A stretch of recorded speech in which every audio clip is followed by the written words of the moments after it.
Short-term causes of the Russian Revolution was the Russo-Japanese War.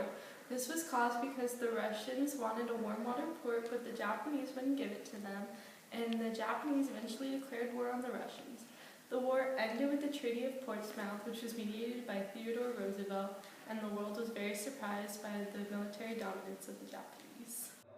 The Russian Revolution of 1905 was initiated on Bloody Sunday, where protesters marched to the Winter Palace and the Russian troops fired on the peaceful demonstration, killing hundreds. This incited workers to strike more and form more labor unions. Some of the short-term causes of the Russian Revolution include total war in Russia, which led to a complete collapse of the Russian Empire. Also, Tsar Nicholas II led the military. The Russian military was poorly led and poorly supplied. Also, the provisional government in Russia was taken over by the Bolsheviks, which led to controversy. During this time, Jews began to be massacred by the pogrom.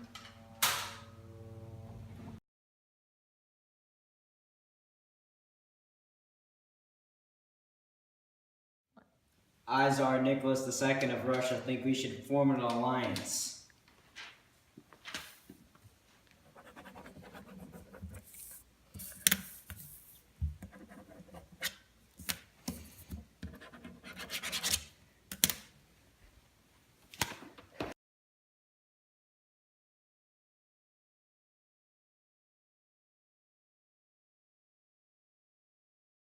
Go.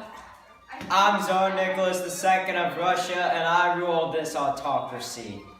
Go. We're living in poverty. We need food. We're family. Well, you sure don't get any food. I, Tsar Nicholas II, issued the October Manifesto, granting my citizens civil liberties and establishing the Duma, a legislative body.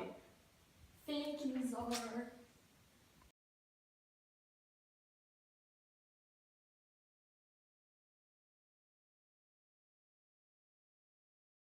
Fall down first.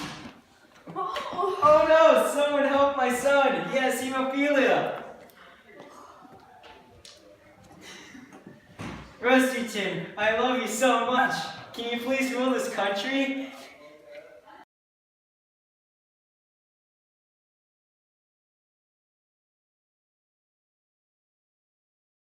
Go.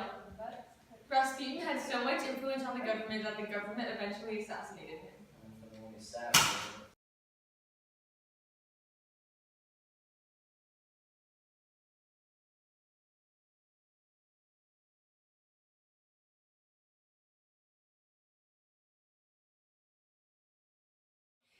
Peace, land, and bread! Peace, land, and bread! Peace, land, and bread! During the March Revolution, the Duma assumed governmental responsibility as the provisional government of Russia, who faced opposition from the Soviets and the Bolsheviks.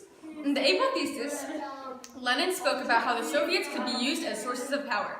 He also established Army Order No. 1, in which the Russian military was encouraged to remove their officers and replace them with committees.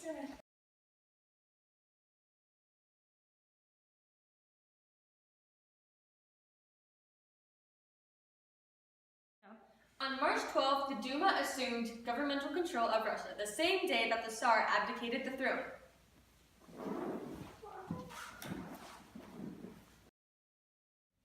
A week after the provisional government was established, they faced the problem of the Soviet Union. We're the Mensheviks and we want the Social Democrats.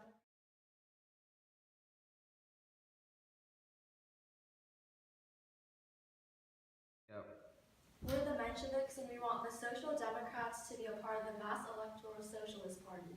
And we are willing to cooperate for a temporary parliamentary democracy. We're the Bolsheviks and we're committed to a violent revolution and to overthrow the capitalist system.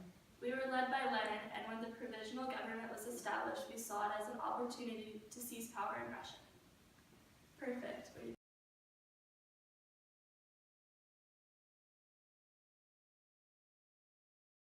3, 2, 1. The Bolshevik Revolution took place in 1917 during the final phase of World War I. It removed Russia from the war and brought about the transformation of the Russian Empire into the Union of Soviet Socialist Republics, the USSR, and replacing Russia's traditional monarchy with the world's first communist state. The revolution happened in stages through two separate coups, one in February and one in October. The new government, led by Vladimir Lenin, would solidify its power only after 3 years of civil war, which ended in 1920. I'm Alexander Krinsky, and in 1917, I became the Prime Minister of the Provisional Government. I released the Bolsheviks from prison and turned to the Petrograd Soviet for help. Yay, we're free! Go. This showed us just how weak the provisional government really was. I'm Leon Trotsky, a revolutionary, and I'm chairman of the Petrograd Soviet. On November 6, pro-Soviet and pro-Bolshevik forces took control of the Petrograd under the slogan, All power to the Soviets! All power to the Soviets! This led to the downfall of the provisional government with little bloodshed. I'm Leon Trotsky. And I'm Lenin, and we're taking over the government. No! Okay. I, Lenin, promised the citizens of Russia peace, but after our immense losses of territory, I knew that I could not give it to them, and was forced to sign this treaty.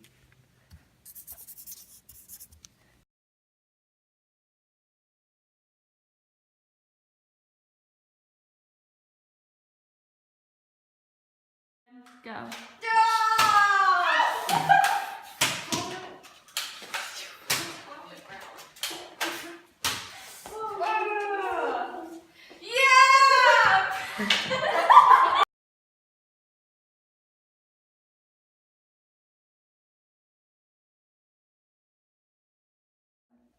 As the leader of the Red Army, I helped us to stay very disciplined, and our internal lines of defense helped us to defeat the Whites.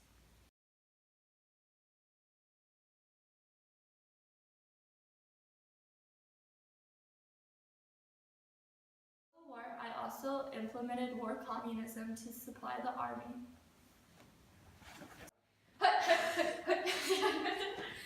We need more supplies. We need more supplies so we can give all of it to the Soviet Union and take over Russia!